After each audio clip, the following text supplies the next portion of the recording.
Marco Didio Juliano nació a finales de enero del año 133 después de Cristo, durante el reinado del emperador Adriano, en la ciudad de Mediolanum, la actual Milán, en el seno de una familia de alto estatus social y económico. Su padre, Quinto Petronio Didio Severo, pertenecía a una familia prominente de Mediolanum, mientras que su madre, Emilia Clara, de ascendencia romana, nació en la colonia de Adrumeto, en el norte de África. Asimismo, Emilia Clara estaba vinculada familiarmente con Salvio Juliano, el destacado jurista que formó parte del Consejo Imperial de los emperadores Adriano y Antonino Pío. Este ilustre personaje también había ocupado los cargos de cónsul y prefecto de la ciudad de Roma. Se relata que, gracias a sus influencias, los padres de Didio Juliano lograron que su hijo fuese criado en el hogar de Domicia Lucila, madre de Marco Aurelio.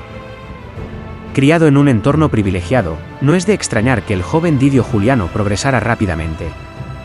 Comenzó su trayectoria en el ámbito militar como tribuno, donde adquirió una valiosa experiencia, y poco después dio inicio a su carrera política, siendo designado cuestor un año antes de cumplir la edad mínima establecida por la ley. Posteriormente, gracias al respaldo de Marco Aurelio, cuando Didio Juliano rondaba los 30 años, alcanzó la edilidad curul y poco después, fue nombrado pretor. En algún punto de su carrera, Didio Juliano contrajo matrimonio con Manlia Scantila, con quien tuvo una hija, Didia Clara, aunque se desconocen las fechas exactas de ambos eventos. Tras ejercer la pretura, alrededor del año 170 después de Cristo, Didio Juliano fue asignado a Germania, donde comandó la Legión 22ª Primigenia. Posteriormente, gobernó Bélgica durante un largo periodo, destacándose por su conducta irreprochable. En esa región, se enfrentó a las incursiones de los caucos, tribus germanas que habitaban cerca del río Elba. Gracias a esta acción, en el año 175 después de Cristo, Didio Juliano recibió el reconocimiento del emperador Marco Aurelio y fue nombrado cónsul, ocupando el cargo como colega de Publio Elvio Pertinax, quien años después se convertiría en emperador del Imperio Romano. Sin embargo, en Germania, Didio Juliano no solo derrotó a los caucos, sino que también se distinguió en una campaña contra los catos. Posteriormente, en el 176 después de Cristo, fue designado para administrar Dalmacia, una de las principales regiones de Iliria, donde liberó la zona de sus enemigos fronterizos. Más tarde, gobernó la provincia romana de Germania Inferior, probablemente alrededor del 178 después de Cristo, y posteriormente regresó a Italia, donde fue designado administrador de los suministros. En ese periodo, un soldado acusó a Didio Juliano de conspirar contra el emperador Cómodo, lo que llevó a Juliano a exiliarse en su ciudad natal, Mediolanum. Sin embargo, dado que Cómodo ya había condenado a varios senadores y ciudadanos prominentes por alta traición, no quiso que se le imputaran acusaciones tan graves, por lo que decidió liberarlo. Tras ser absuelto, Didio Juliano retomó el gobierno de su provincia, y poco después, fue designado gobernador de Bitinia y Ponto, en Anatolia. No obstante, su desempeño en esta región no alcanzó el prestigio obtenido en otras provincias. En el año 189 después de Cristo, Didio Juliano sucedió a Pertinax como procónsul de África. Poco después, el 31 de diciembre del año 192 después de Cristo, Cómodo, hijo de Marco Aurelio y último emperador de la dinastía antonina, fue asesinado en un complot organizado por personas de su círculo de confianza. Entre ellas Marcia, su cortesana favorita, Quinto Emilio Leto, el prefecto del pretorio, y Eclecto, su chambelán. En la madrugada siguiente al asesinato de Cómodo, Leto y Eclecto, acompañados por un reducido grupo de conspiradores, se dirigieron a la residencia de Pertinax, para ofrecerle el mando del imperio, aunque se sospecha que Pertinax podría haber estado también implicado en el complot para asesinar a Cómodo. De esta manera, Pertinax fue proclamado emperador el mismo 31 de diciembre del año 192 después de Cristo, con el respaldo de Leto y de la Guardia Pretoriana. Al parecer, Didio Juliano no tenía una mala relación con el emperador Pertinax. Durante el reinado de este último, la hija de Juliano, Didia Clara, contrajo matrimonio con un senador romano llamado Cornelio Repentino.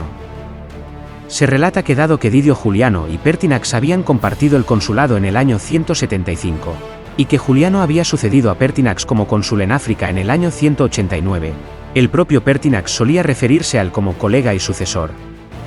Esta expresión habría sido utilizada por Pertinax cuando Didio Juliano le informó sobre el matrimonio de su hija. El reinado de Pertinax se destacó por su liderazgo y reformas disciplinarias, pero estas incomodaron a la Guardia Imperial al limitar sus privilegios y poder. Aunque Roma prosperaba, los pretorianos, sintiéndose amenazados, conspiraron para asesinarlo y buscar un emperador que les devolviera el poder sin restricciones que habían disfrutado durante el tiránico gobierno de Cómodo. De esta manera, el 28 de marzo de 193 después de Cristo, los pretorianos irrumpieron en el palacio imperial con armas en mano. Pertinax se encontraba junto a Quinto Emilio Leto, el prefecto del pretorio, y Eclecto, el chambelán, quienes habían sido cómplices en la conspiración para asesinar a Cómodo y colocar a Pertinax como nuevo emperador. Ni los guardias ni los oficiales del palacio, excepto Eclecto, intentaron resistir a la pequeña fuerza de unos 300 soldados. Leto, finalmente, se unió a los insurgentes, abandonando al emperador a su destino, y Pertinax, completamente desamparado, fue asesinado. Así culminó la vida de Pertinax, quien a pesar de sus esfuerzos por gobernar en beneficio del pueblo, llegó a ser odiado y despreciado por sus soldados, lo que hizo que su reinado durara apenas 87 días. Tras el asesinato de Pertinax, los pretorianos se refugiaron en su campamento, la Castra Praetoria, mientras el pueblo, consternado, buscaba inútilmente a los culpables. Los senadores lamentaron profundamente la pérdida de Pertinax, mientras el temor a un nuevo régimen tiránico volvía a instalarse. Sin embargo, con el paso del tiempo, el pánico inicial dio lugar a una preocupante pasividad. Aprovechando la calma reinante, Tito Flavio Sulpiciano, prefecto de la ciudad de Roma y suegro del fallecido emperador Pertinax, intentó sofocar la insurrección de la Guardia Pretoriana y ganar su apoyo para ser proclamado emperador, ofreciendo generosas sumas de dinero como incentivo. Sin embargo, su plan fue frustrado por Marco Didio Juliano, quien, alentado por su familia y confiado en su vasta riqueza, se apresuró al campamento pretoriano dispuesto a superar cualquier oferta. Didio Juliano prometió restaurar los honores y estatuas de Cómodo, revertir las decisiones del Senado que lo habían despojado de sus reconocimientos, y devolver a los pretorianos los privilegios que gozaron durante su mandato. Además, ofreció una suma de dinero aún mayor de la que los soldados esperaban recibir. Estas promesas colmaron las expectativas de los pretorianos, quienes, además, desconfiaban de Sulpiciano debido a su vínculo con Pertinax y temían que su candidatura fuera una trampa para vengar su asesinato. Así, el 28 de marzo del año 193 después de Cristo, los pretorianos proclamaron a Didio Juliano como emperador y, a instancias de estos, decidió no perseguir a Tito Flavio Sulpiciano, quien también había aspirado al trono.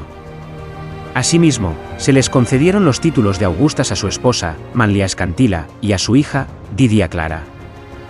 Desde allí, Juliano se retiró al palacio, escoltado por una guardia más numerosa de lo habitual, ya que, debido a un fraude vergonzoso y torpe, había conseguido el imperio a cambio de dinero en contra de la voluntad del pueblo. Además, Didio Juliano nombró a su yerno, Cornelio Repentino, como prefecto de la ciudad en sustitución de Tito Flavio Sulpiciano.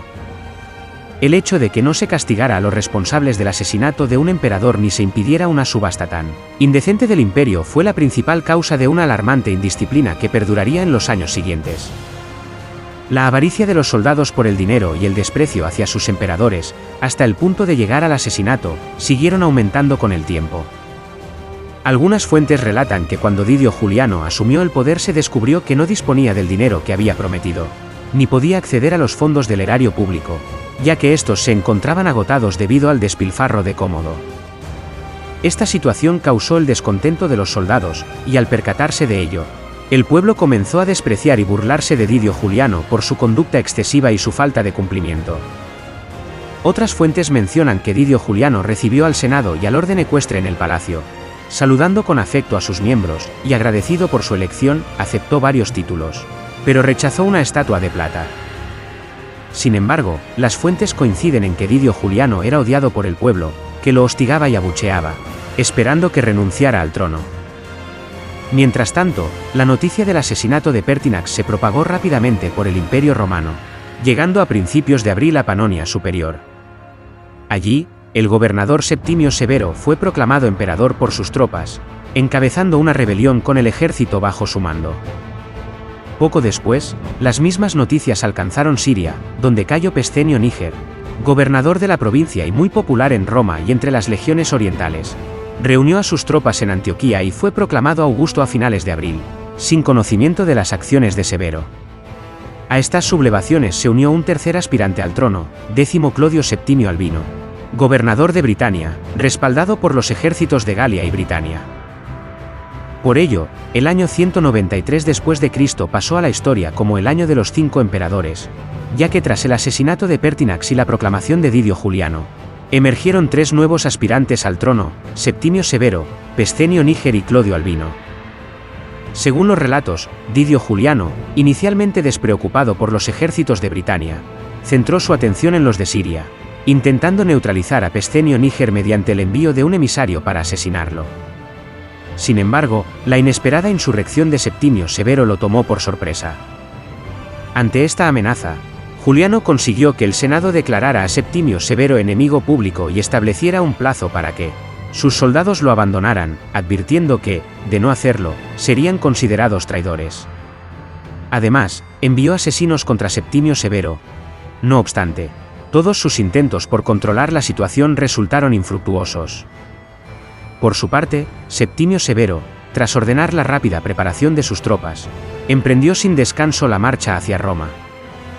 Al llegar a la frontera de Italia, se adelantó a las noticias y se presentó como emperador, sin encontrar oposición alguna, ya que los pueblos itálicos, en lugar de resistirse, lo recibieron con coronas de laurel y puertas abiertas.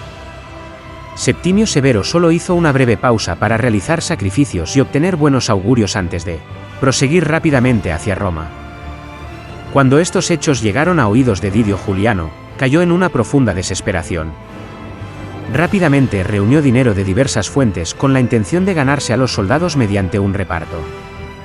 Ordenó personalmente a los pretorianos que se armaran, entrenaran y excavaran trincheras alrededor de Roma, preparando todo para un posible enfrentamiento con Septimio Severo, que esperaba tuviera lugar dentro de la ciudad. Durante esos días, toda la ciudad se volcó en la fabricación de armas y en la preparación para la guerra. Mientras Didio Juliano continuaba preparando a sus tropas sin avances significativos, llegó la noticia de que Septimio Severo ya estaba cerca.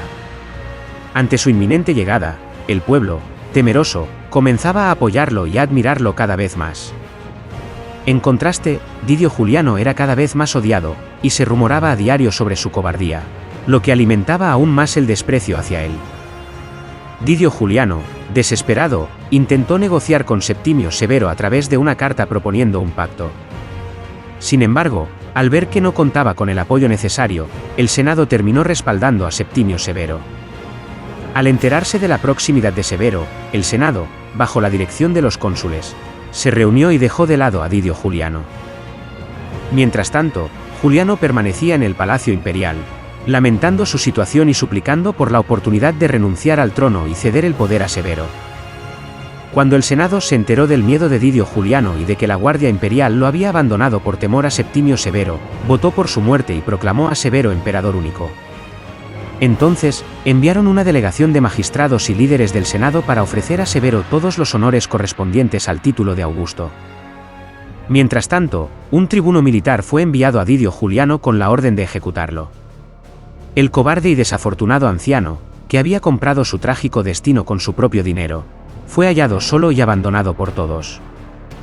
Humillado y sumido en súplicas y lágrimas, fue ejecutado, probablemente el 1 de junio del año 193 después de Cristo, a la edad de 60 años, tras un breve gobierno de poco más de 2 meses.